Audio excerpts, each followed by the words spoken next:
Hello and welcome to Orbiting Brick. In this video, after significant delay, is finally being released.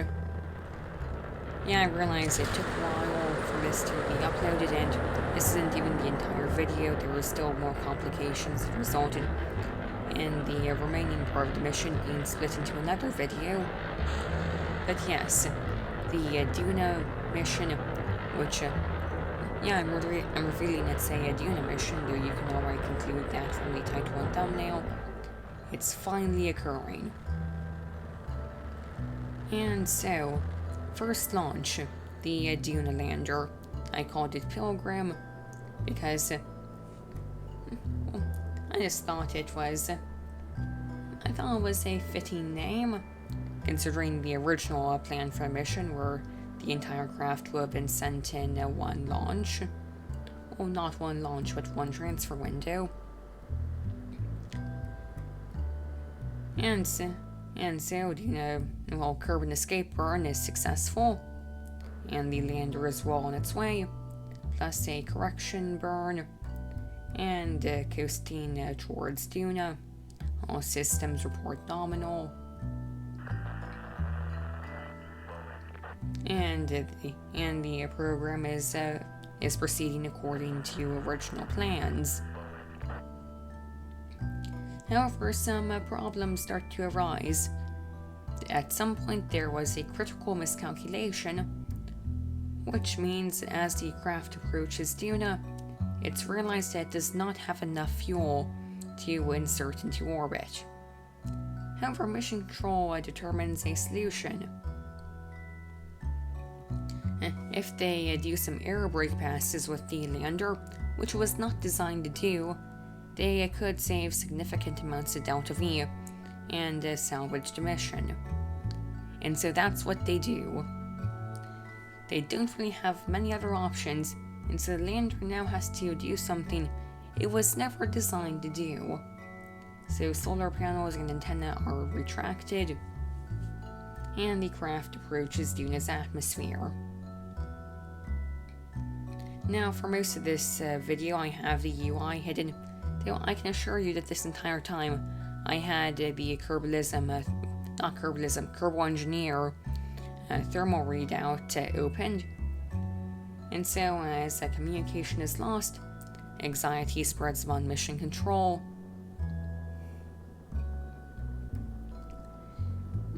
And if this maneuver fails, that would put an early end to the program.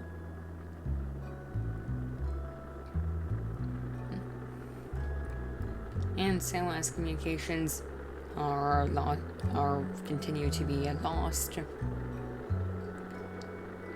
it's unable to be determined at the moment where the lander has survived the re-entry heating. I guess just entry heating. It was not designed to. But then, communication is re-established, and it's found that the lander can in fact survive re-entry heating. And so several maneuver. Well, first after redeploying its antenna, and then after several maneuvers, it's determined that the best way to continue to lower its orbit to its desired orbit will be through continued aerobrake passes, which you can see here. The anxiety shown by Mission Control is lessened to some extent.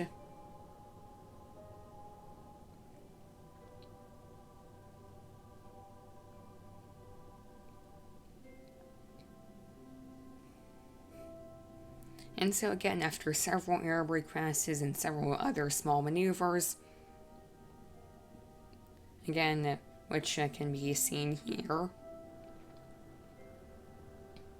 the craft does another maneuver to raise its periapsis, again followed by one final maneuver to reach its target orbit. And so, with this maneuver completed, that marks the first phase of this multi-step mission completed. However, there's still much to be done.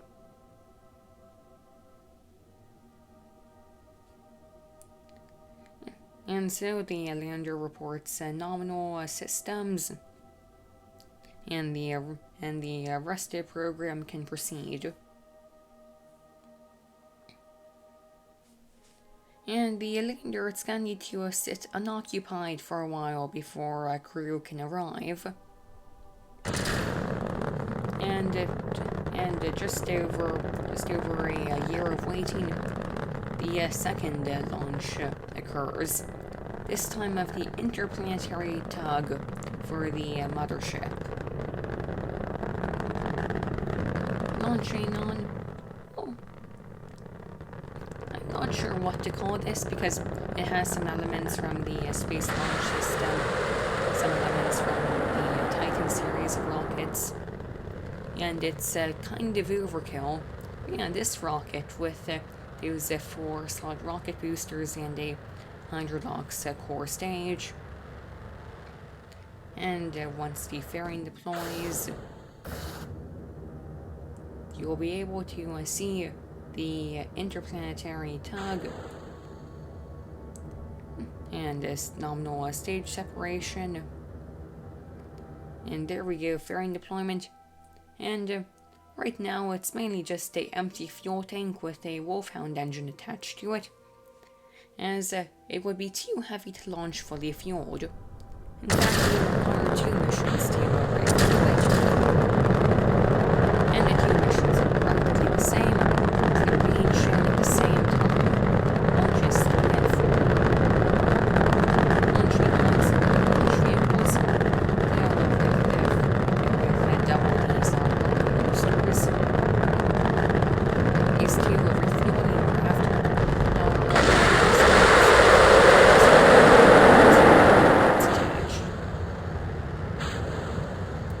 And so we'll have the SRBs transcend some beautiful ability of cross-esque separations, fairing deployments, and stage separations. And I'll skip most of the rendezvous process, and yeah, I'll show the UI because these dockings, there were so many issues. These things do not have, they don't have the most control authority, and this resulted in using some interesting techniques such as adjusting all the fuel from the upper stage tank, and at some points coming incredibly close to docking and just being misaligned. And finally, after there were tons of attempts, tons of quick loads. This mission, it was incredibly frustrating to do in all of its phases. But finally, the refueling craft were docked, fuel was transferred,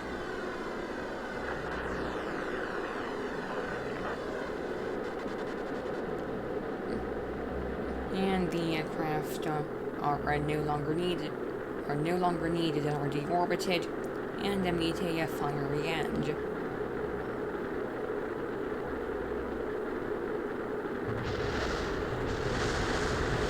And yeah, I did focus on the craft during re-entry to ensure that they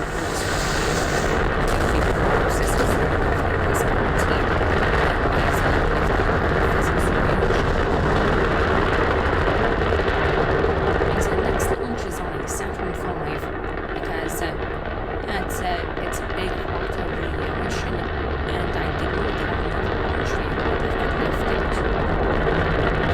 It is Launch 5, the habitation module of the Interplanetary Mothership.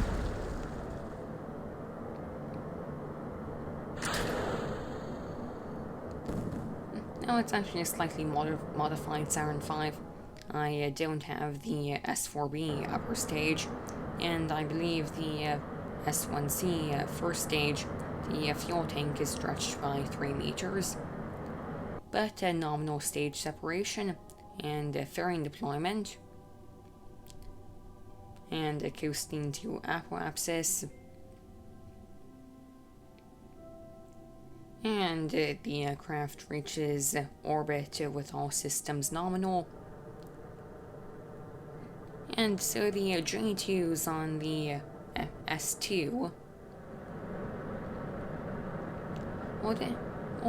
so they have limited ignitions. So Mission Control devises a strategy of strategically only igniting some engines to preserve the ignitions on the others. And for example, as you can see here, the center engine is not being ignited, and some errors in maneuvering almost lead to craft deorbiting. But finally the craft dock.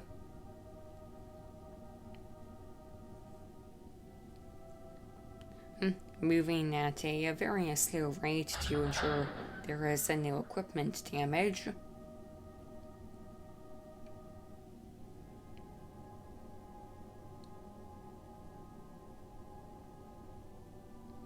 Also, this is off topic, but you know how when the docking occurred, there was that nice sound effect of the docking. That's I'll have to link the mod in the description, but I definitely recommend the mod. But now the entire mothership is complete, and so it's time for Launch 6 to send some crew up to it. This will be Commander Sergei Istulmin, Scientist Inya Yakimov, and Engineer Alexei Vodkin. Okay, I don't know why all the names chosen by the usually I have a mod Kerbal Renamer. Sorry, it's late at night and I can't speak. And it gives the Kerbals more realistic names, and somehow all 3 Kerbals I'm using have Russian names which I cannot pronounce. And now during ascent, there is a engine failure. However, this version of the mini shuttle has the 2 auxiliary engines, and it would seem like a waste to end the mission so early. So we continue to orbit, and Engineer Alexej. I'm not even gonna try to pronounce the name. You can see it in the bottom corner. I have him go on EVA and repair the engine.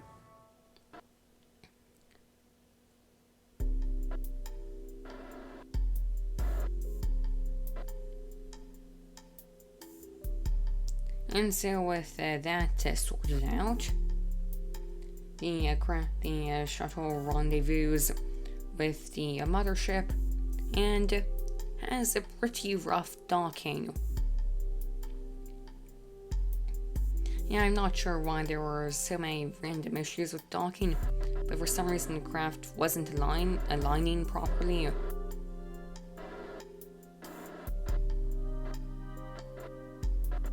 But finally, after some rotation, the craft ends up bouncing off the docking port before finally, no, not yet. Still some maneuvering. He would try to get aligned.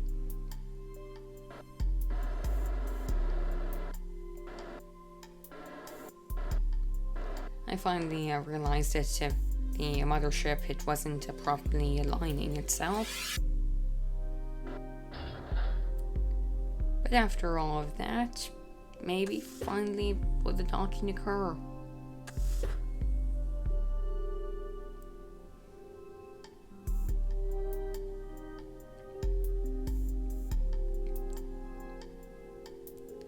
And so finally the 2 craft dock, and Commander Sergei can go on an IVA to look into the to inspect the craft.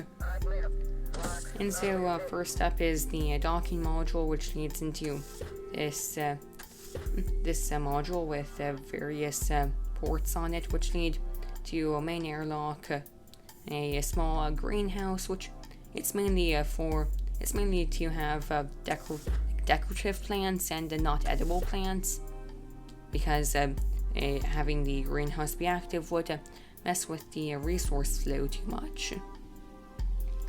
Heading towards the engine, we have the engineering quarters. Heading towards the front of the ship, we have the science lab on board.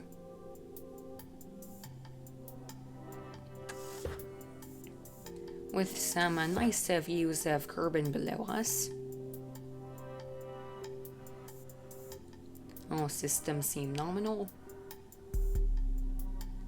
And heading into here is the rotating centrifugal habitat, which for some reason isn't working right now. It hasn't fully pressurized yet. Here's the main habitat module. And the upper section of it. And this leads into the cupola module.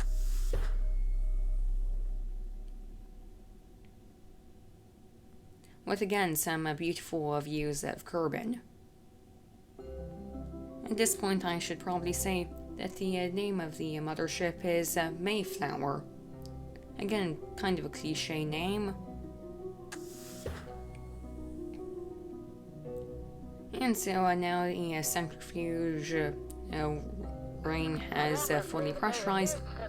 One of the crew can go check it out. It does not go well. For some reason, for IVA, it's not working well with the artificial gravity. And so, you're about to see what's going to happen. It's not really artificial gravity. Like, it's artificial gravity, but it's more being pushed against the back wall and not being upright. After skipping frantically trying to grab onto the ladder, I finally got it by turning on the UI, and promptly returned to a more stationary seat. Now we can have the engineer go on an EVA to inspect the outside of the craft, and at this point, something is realized very quickly. The nitrogen on board that maintains the pressure inside the habitat has seemingly run out for unexplained reasons.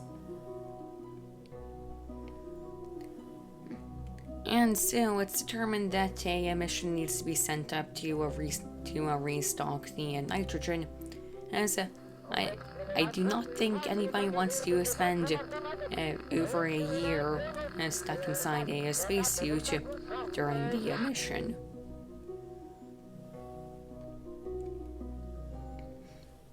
And so we can also inspect the engine, make sure that's looking good.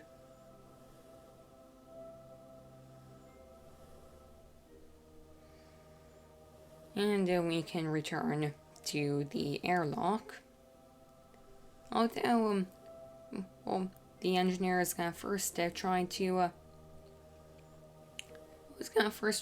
fly through the ring, because it's not moving right now, and horribly mess up. Yeah, in my defense, EVA Kerbals are incredibly difficult to control from a first-person perspective.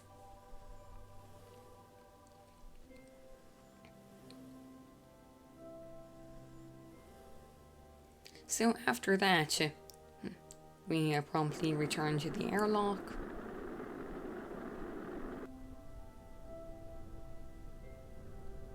And pretty soon we board.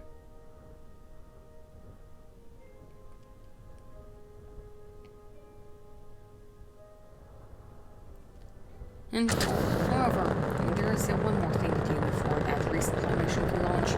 The shuttle returns uncrewed, as it will not be, well, it would be a dead weight for the rest of the mission. And the re-entry undershot the Kerbal Space Center, so it lands in a field just in a random field. Now that resupply mission can commence.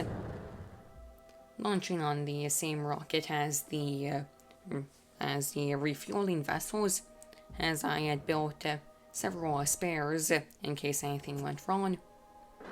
It's a overbuilt rocket for this task. And so you've seen this rocket fly multiple times already. So yeah, SRB separation and docking, except I forgot that we don't have the large size docking ports available on the craft. However, I'm able to come up with a interesting solution to this, which you'll see. First, I'm maneuvering the craft to be a bit closer to the airlock, as there's currently no molar propellant on board, so the Kerbal EVA they could not use their EVA pack. And so after transferring a molar propellant tank over, don't ask me how they were able to detach it from all the way over there, but the game says they can, so I'm just gonna go with it. But I realized that I could just move the nitrogen tank over. However, upon doing that, the craft instantly destructs. So I come up with another solution, and I tried several times, reloading several quick saves, and no matter what I did, the craft would always explode. I instead undocked the habitation module and the tug, and I'm going to dock the resupply vessel to the docking port that is supposed to that's supposed to go to the tug. And I'm using SAS to keep the two craft lined, so we'll be able to use RCS to quickly get the craft back together.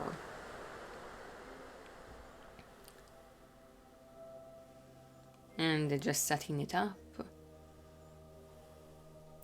And some maneuvering from the resupply vessel.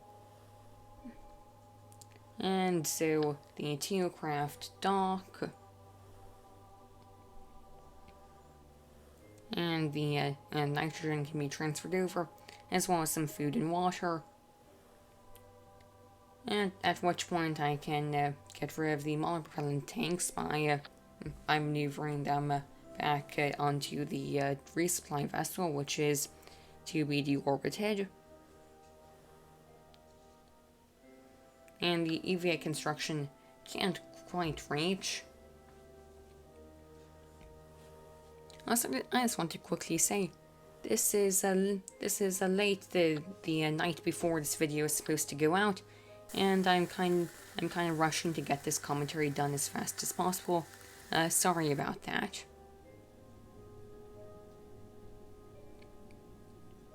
We can finally move the molar propellant tank over.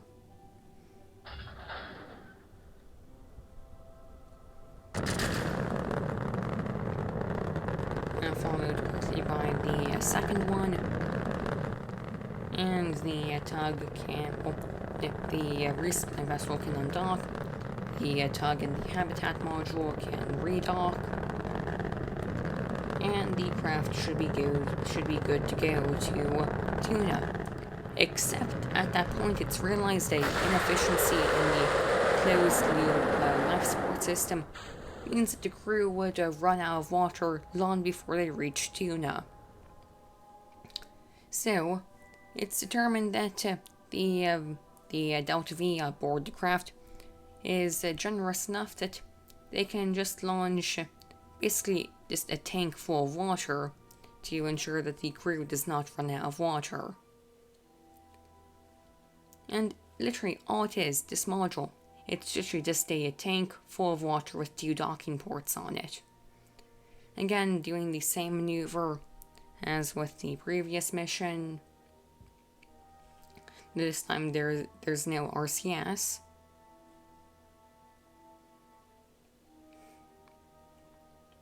The craft dock. Any moment now.